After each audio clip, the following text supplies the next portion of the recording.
공직선거법상 선거 180일 전부터 지방자치단체장의 활동과 발언이 엄격히 제한됩니다. 최근 남원에서 열린 노인 일자리 사업 발대식 현장에서 법적 경계를 넘나드는 모습이 포착돼 의구심을 자아내고 있습니다. 출범 2주년을 맞은 전북특별자치도가 도민들이 체감할 수 있는 실질적인 변화를 이끌어내겠다고 밝혔습니다. 전북도는 특례를 활용해 중소기업 제품 우선 구매 대상 기관을 확대한 것을 가장 큰 성과로 꼽았습니다. 견인 차량에 치인 보행자가 의식불명 상태로 치료를 받고 있습니다.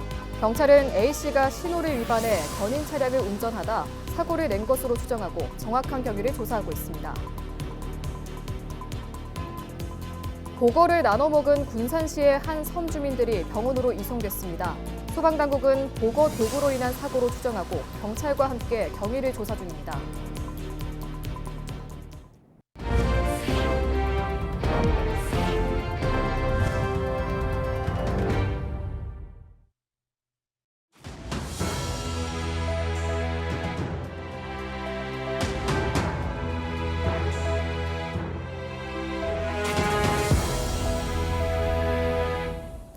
시청자 여러분 안녕하십니까? 헬로티비 뉴스입니다.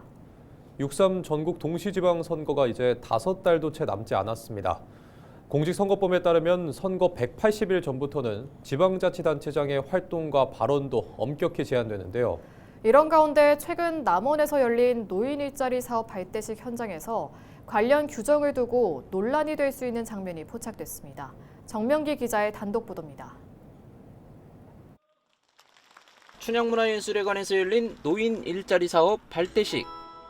700명이 넘는 어르신들 앞에서 최경식 남원시장이 축사에 나섭니다. 최 시장은 이 행사를 주최한 한 사단법인 지회장과의 특별한 인연을 전합니다. 개인적으로는 사실 제 은사님이기도 하시지만 이어 노인 일자리 예산이 지난해보다 40억 원 이상 늘었다는 점을 거듭 강조합니다.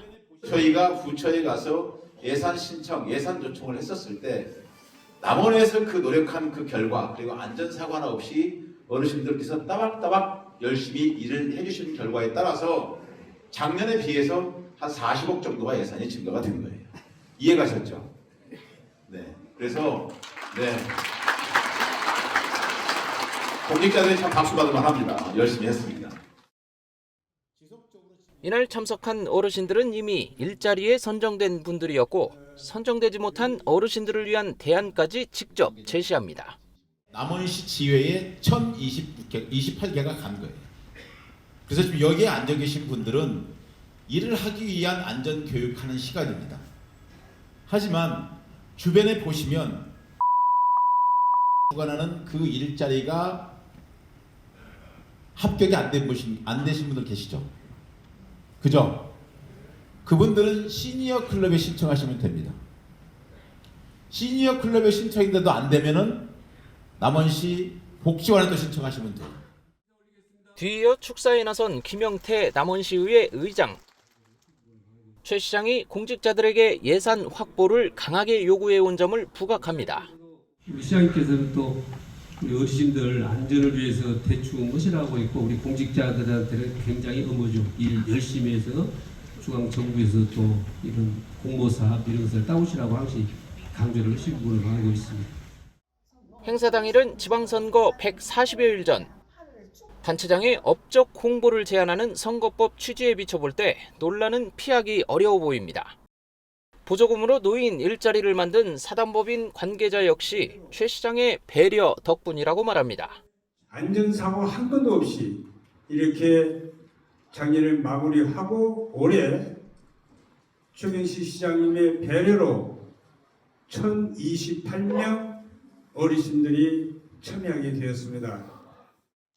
최 시장과 김 의장의 성과를 언급하며 박수를 노골적으로 유도하기도 합니다. 우리 최경식이 올해 많은 일을 해주셨습니다만은 그 중에 딱 한 가지 우리 김영태 의장님하고 협의해서 만든 것이 저 어제 들었습니다. 우리 어르신들을 위해서 시내버스 종점을 저기 북부로 가서 우리 의원 옆에다가 이렇게 만들었다고 해서 지금 우리 두 분 크게 박수 한번 쳐주시면 부탁드리겠습니다. 단체의 지위를 활용한 선거 관여 가능성도 의심되는 대목입니다. 이번 행사는 남원시가 주최하고 해당 단체가 주관했습니다. 단체장의 성과를 언급한 것이 정당한 행정행위인지 아니면 선거법상 금지된 업적 홍보와 사전 선거운동 소지가 있는지 논란은 피하기 어려워 보입니다. 헬로티비 뉴스 정명규입니다.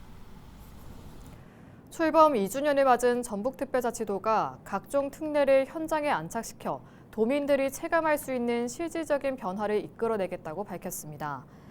전북자치도는 출범 2주년을 맞아 전북특별법상 333개 특례 중 75개 과제를 사업화하고 이 중 61개 과제는 시행 단계에 들어갔다고 14일 전했습니다.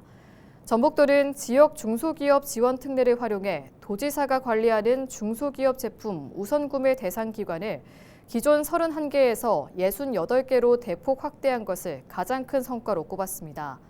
그 결과 전북기업 제품 구매액이 855억 원 증가하는 등 지역 기업의 판로가 열렸다고 덧붙였습니다. 새 정부에서 5급 3특 중심의 다극 체제를 지금 주장을 하고 계시고 또 지방 정부의 권한과 자율성을 최대로 확대하겠다라고 방침을 정하고 있기 때문에 이런 골든타임을 잘 활용해서 전북특별법에 다양한 특례가 반영될 수 있도록 도정 역량을 집중해 나가겠습니다. 보행자를 치어 중상을 입힌 혐의로 견인 차량 운전자가 경찰 조사를 받고 있습니다. 전주 완산경찰서는 교통사고 처리 특례법상 치상 혐의로 20대 A씨를 조사 중이라고 14일 밝혔습니다. A씨는 지난 12일 밤 10시쯤 전주시 완산구 효자동의 한 사거리에서 견인차를 좌회전하다가 횡단보도를 건너던 50대 B씨를 치어 다치게 한 혐의를 받고 있습니다. B씨는 현재까지 의식을 찾지 못하고 있는 것으로 알려졌습니다. 경찰은 A씨가 신호를 위반해 운전을 하다 사고를 낸 것으로 추정하고 정확한 경위를 조사하고 있습니다. 보거를 나눠 먹은 군산시의 한 섬 주민들이 병원으로 이송됐습니다. 전북특별자치도 소방본부는 지난 13일 밤 8시 33분쯤 해경으로부터 환자 발생에 따른 공조 요청이 들어왔다고 14일 밝혔습니다. 소방당국은 손끝이 저리거나 어지럼증을 호소하는 섬 주민 등 6명을 인근 병원으로 옮겼습니다. 환자마다 마비 증상의 차이는 있으나 생명에 지장은 없는 것으로 파악됐습니다. 소방당국은 보거 도구로 인한 사고로 추정하고 경찰과 함께 경위를 조사 중입니다. 전세 보증금과 대출금만으로 빌라를 매수하는 이른바 무자본 갭 투자로 거액의 전세 사기 행각을 벌인 임대사업자가 1심에서 중형을 선고받았습니다. 전주지법은 14일 사기 혐의로 기소된 47살 A씨에게 징역 16년을 선고했습니다. 전세 사기 범행을 도운 공인중개사 53살 B씨에게는 징역 6년이 선고됐습니다. 재판부는 피고인과 계약을 맺은 임차인들은 이 사건으로 재산적 피해뿐만 아니라 정신적 피해로 고통이 막심한 상황이라고 설명했습니다. A씨는 지난 2020년에서 2024년 전주 시내 빌라 19채를 매입한 뒤 세입자 175명과 임대차 계약을 맺고 130억 원 상당의 전세 보증금을 돌려주지 않은 혐의로 기소됐습니다. 검찰이 동업관계인 지인을 차로 치어 살해한 60대에게 1심에 이어 항소심에서도 무기징역을 구형했습니다. 검찰은 14일 광주고법 전주재판부 심리로 열린 63살 A씨의 살인사건 항소심 결심 공판에서 피고인을 사회로부터 영구 격리해달라고 요청했습니다. 또 1심에서 피고인에게 선고한 징역 12년은 죄질에 비해 너무 가벼워서 부당하다고 강조했습니다.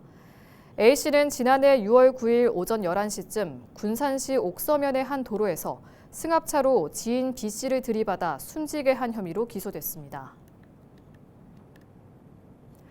전북대학교 대학원생 연구실에서 불이 났으나 대학원생들이 자체 진화에 나서 불길을 잡은 것으로 파악됐습니다. 전북소방본부에 따르면 14일 낮 12시 23분쯤 전북대학교 인문대 대학원생 연구실에서 화재가 발생했습니다.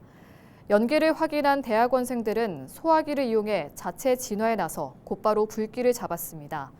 신고를 받고 출동한 소방당국도 소화전을 이용해 잔불을 껐습니다.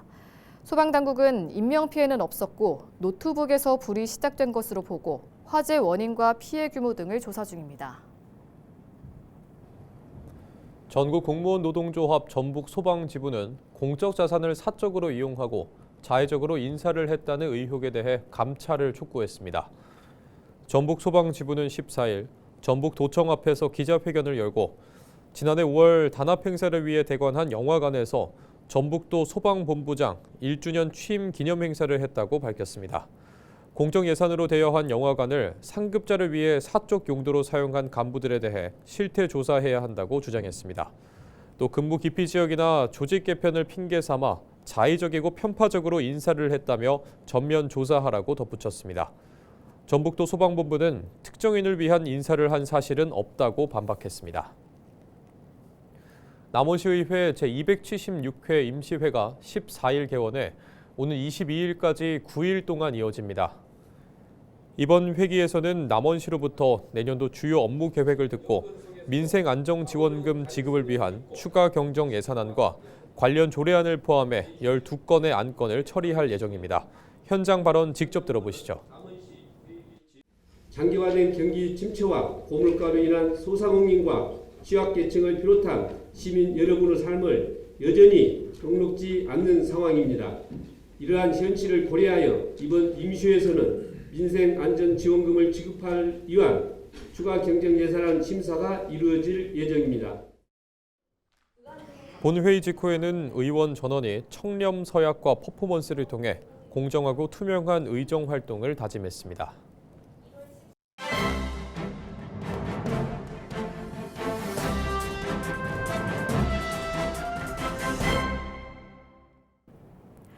전북일보 기사입니다. 최근 정부와 더불어민주당 핵심 인사들의 전북 관련 발언이 논란의 중심에 섰습니다. 지역 균형 발전을 책임지는 정부 장관의 지역 비하 발언과 민주당의 전통적 지지 기반인 호남에 대한 전략 공천 언급이 연이어 나오면서 지역사회의 반발이 거세지고 있는데요. 윤호중 행정안전부 장관은 지난 8일 소방청 산하기관 업무보고 자리에서 대한소방공제회 이전 문제를 논의하던 중 세종 정도로 와야지 효율성을 따지다가는 다른 공제회와 묶여서 다 전주로 갈 수 있어요라고 발언했습니다. 이 발언은 전주를 마치 유배지 같은 선택지로 표현한 것이어서 논란을 일으켰습니다. 특히 지역 균형 발전 정책의 핵심적 조정, 총괄 역할을 맡고 있는 행안부 장관이 공개석상에서 어디로 보내면 불리한가를 기준으로 지역을 서열화한 인식을 드러냈다는 점이 문제로 지적됐습니다. 또한 신영대 의원의 의원직 상실이 확정된 군산, 김제, 부안갑 지역 재선과 관련해 조승래 더불어민주당 사무총장은 해당 지역 재선거는 전략공천을 포함해 여러 방식을 검토할 수 있다고 밝혔습니다. 이는 민주당 텃밭인 호남에서 전략공천을 진행하는 이례적인 사례가 될 수 있는데요. 민주당은 전통적으로 호남에서 지역 당원들의 경선을 통해 후보를 선출해왔으며 전략공천은 주로 경쟁 지역이나 여론이 불리한 지역에 적용해왔습니다. 호남에서의 전략공천은 지역 유권자들과 당원들의 자율적 선택권을 제한하는 것으로 받아들여질 수 있다고 신문은 전했습니다. 지금까지 신문 브리핑이었습니다.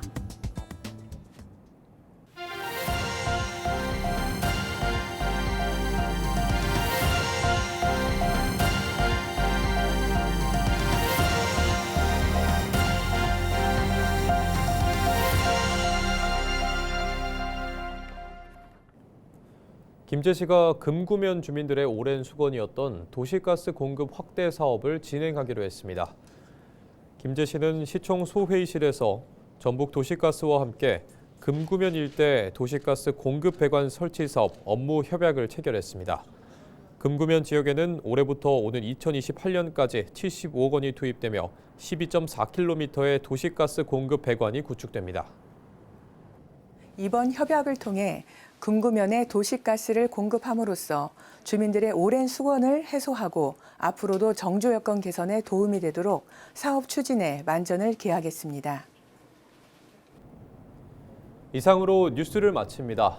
저희는 언제나 지역민 여러분과 함께합니다. 시청해주신 여러분 고맙습니다.